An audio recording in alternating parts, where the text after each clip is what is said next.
जय गुरुदेव। आज हम लोग प्रथम उपदेश के हठ प्रदीपिका के प्रथम उपदेश जो हमारा चल रहा है उसका अंतिम भाग पढ़ने वाले हैं, जिसमें हम लोग अपथ्य अपथ्य आहार पढ़ेंगे।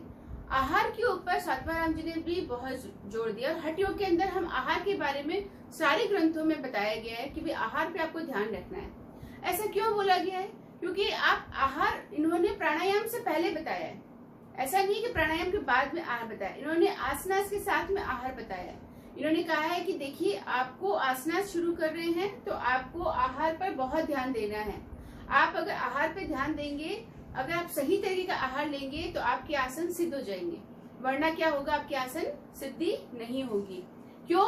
क्योंकि हम सब जानते हैं, हमारा अनुभव भी है कि अगर हम ऐसा भोजन ले लेते हैं जो बहुत गरिष्ठ है, बहुत भारी है, तो उस भोजन से हमारा पेट क्या होता है, भारी बना जाता है। शरीर में क्या होता है, आलस आ जाता है, ऊर्जा का क्या लगती है, कमी लगती है। तो उस समय, उसी अवस्था में हम लोग आसनास नहीं लगा सकते। लगाते हैं तो 100% नहीं लगेंगे, लंबे समय तक नहीं लगेंगे, सिद्ध नहीं होंगे। तो इसलिए सातवां राम जी ने स्पेशली आहार पे बहुत ध्यान दिया है कि कैसा आहार लेना चाहिए।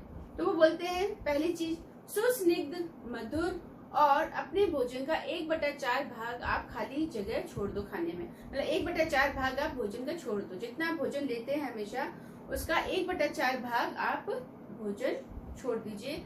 यानी आपको 1/4 भाग छोड़ना चाहिए। क्यों छोड़ना चाहिए? क्योंकि हमारा माशय के अंदर हम जब भोजन लेते हैं तो उसके अंदर हमारी वायु भी जाती है। तो जब हम पूरा भोजन फुल एकदम पेट भर के हम खाना खाते हैं तो वायु को रोटेट करने के लिए, घूमने के लिए जगह नहीं बचती, जिस वजह से खाने को डाइजेशन होने में बहुत टाइम लगता है। वायु जो है वो बढ़ जाती है, वात बढ़ जाता है शरीर के अंदर, और वात के बढ़ते ही हमारा पित्त और कफ भी इनबैलेंस हो जाता है, जिसकी वजह से वात पित्त कफ इनबैलेंस होते ही रोगों को हम लोगों ने क्या किया, बुला लिया अपने शरीर में। इसलिए वायु को नियंत्रित करने के लिए वो बोलते हैं, वायु को बॉडी के अंदर सर्कुलेट करने के लिए जगह मिलेगी। भोजन को पचाने की, भोजन अगर आपने पूरा भर लिया तो वायु के लिए जगह नहीं बचेगी, तो वायु बहुत परेशान करेगी। फिर वो वायु शरीर के उन हिस्सों में चली जाती है जहां जहां पर शरीर हमारा वीक होता है, जिसकी वजह से हमारे शरीर में दर्द होने शुरू हो जाते हैं। तो हमें इस बात का ध्यान रखना है कि 1/4 भाग आपके भोजन का आपको कम लेना है, सुस्निग्ध भोजन लेना है और मधुर भोजन लेना है, अपनी पसंद का भोजन लेना है जो आपको अच्छा लगे। ठीक है। पथ्य और अपथ्य आहार क्या होते हैं? तो बोलते हैं पथ्य आहार वो जो पचने वाले हैं। जब आप साधना कर रहे होते हैं तो आपको ये आहार लेने हैं जो कि आसानी से पच जाते हैं, इसमें आपको कोई बहुत जोर नहीं लगाना पड़ता, और इनकी पचने का जो समय अवधि है वो बहुत कम है। और अपथ्य आहार ऐसे हैं जिनके पचने की समय अवधि बहुत लंबी होती है और वो आपके शरीर के अंदर वात पित्त कफ को इनबैलेंस कर देते हैं। इस वजह से हमें इस बात का ध्यान रखना है। तो सबसे पहले हम अपथ्य आहार पढ़ेंगे। अपथ्य आहार कितने बताए गए हैं? तो अपथ्य आहार हमारे बताए हैं, पहला कटु, फिर अम्ल, फिर तीक्ष्ण, लवण, उष्ण, हरित शाक, सौबीर, तेल, तिल, सरशप, मध्य, मत्स्यान, आजादी मांस, दधी, तक्र, कुलथत, कोल, पिड़ियाक, हिंगू, लहसुन।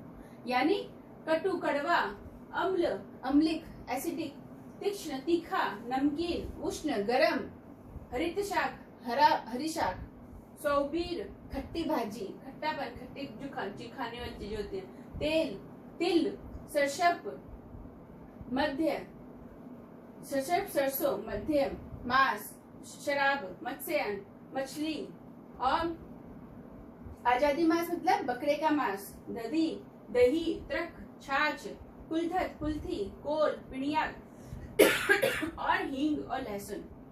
इनको इन्होंने बोला है ये आपको भोजन के अंदर नहीं लेना है। जब आप अपनी साधना को शुरू कर रहे हैं, जब आप योग साधना में जा रहे हैं, जब आप हठ योग को अपना रहे हैं अपने जीवन में, तो आपको अपथ्य आहार नहीं लेने हैं, इनका आपको सेवन नहीं करना है। ये यहाँ पे इन्होंने बताया है। अब हम बात करते हैं पथ्य आहार की। पथ्य बोला गोधूम, शाली, यव, षष्टिक शोभनात्र, क्षीर, आप्य, खंड, नवनीत, सीता, मधुनी, शुंठी, पटोलक, पंचशाक और मुदंग और दिव्यम उदकम। गोधूम का अर्थ होता है गेहूं, शाली मतलब चावल, यव जौ, षष्टिक शोभनाथ मतलब साठी चावल, क्षीर मतलब दूध, आप्य मतलब घी, खंड मतलब खांड, नवनीत मतलब मक्खन और सीता मतलब मिश्री, मधुनी मतलब शहद, शुंठी मतलब सौंठ, पटोलक मतलब परवल, पंच शाक मतलब 5 तरीके के साग बताए हैं, जीवंती, बथुआ, चौलाई, मेघनार, पुनर्नवा। इनका आप सेवन करें। और मुदल मतलब मूंग, और दिव्य मुद्गा मतलब बारिश का, वर्षा का जो पानी होता है वो, क्योंकि बारिश का पानी एक ऐसा पानी होता है जिसके अंदर आपको सारे मिनरल्स, सारे अच्छे से सारे मिनरल्स आपको मिल जाते हैं, तो वो आपके लिए, आपके शरीर के लिए बहुत हेल्दी है। और उस मिनरल्स, उस पानी को लेने से क्या होता है, शरीर के अंदर हम जानते हैं 70% पानी है, तो वो पानी हमारे शरीर को क्या करता है, हीलिंग देता है, बहुत एनर्जेटिक देता है, क्योंकि पानी के अंदर बहुत एनर्जी होती है। तो इस तरीके से इन्होंने ऐसी चीजें बताई हैं जो आपकी एनर्जी को बढ़ाएगा, आपका सुपाच्य भोजन होगा, आपके पेट में जठराग्नि को अच्छा रखेगा।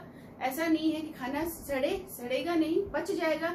खाना पचना जरूरी है, खाने को सड़ाना नहीं है, ये ध्यान रखना है। तो पथ्य आहार में यहाँ पे हमें ये ध्यान रखना है कि कौन कौन से पथ्य आहार हैं, और इन्हीं का सेवन किसको करना है, जो योग साधना के अंदर जिसने शुरुआत की है, जो योग साधना की पथ पे चला है, क्योंकि अभी उसके शरीर के अंदर बहुत सारे बदलाव हो रहे होंगे, तो उन बदलाव के अंदर आहार एक बहुत महत्वपूर्ण अपना कार्य करता है। और आहार हमारे योग विषय में एक अलग से हमारा टॉपिक भी है, पूरा एक हमारा यूनिट है आहार को लेकर, क्योंकि आहार आपको पढ़ना, योग वालों को आहार पढ़ना वैसे भी बहुत जरूरी है, क्योंकि अगर आप आहार नहीं पढ़ेंगे तो आप योग के अंदर थेरेपीज भी नहीं दे पाएंगे, योग के अंदर कुछ नई नई इन्वेंशंस भी नहीं कर सकते, क्योंकि आहार जब तक आप किसी भी व्यक्ति का सही नहीं करेंगे तब तक उसके अंदर ऊर्जा का सही तरीके से सर्कुलेशन नहीं होगा, वात पित्त का बैलेंस नहीं होंगे, तो वो आगे से योग साधना में आगे नहीं बढ़ पाएगा, उसको उतना फायदा नहीं होगा जितना उसको होना चाहिए।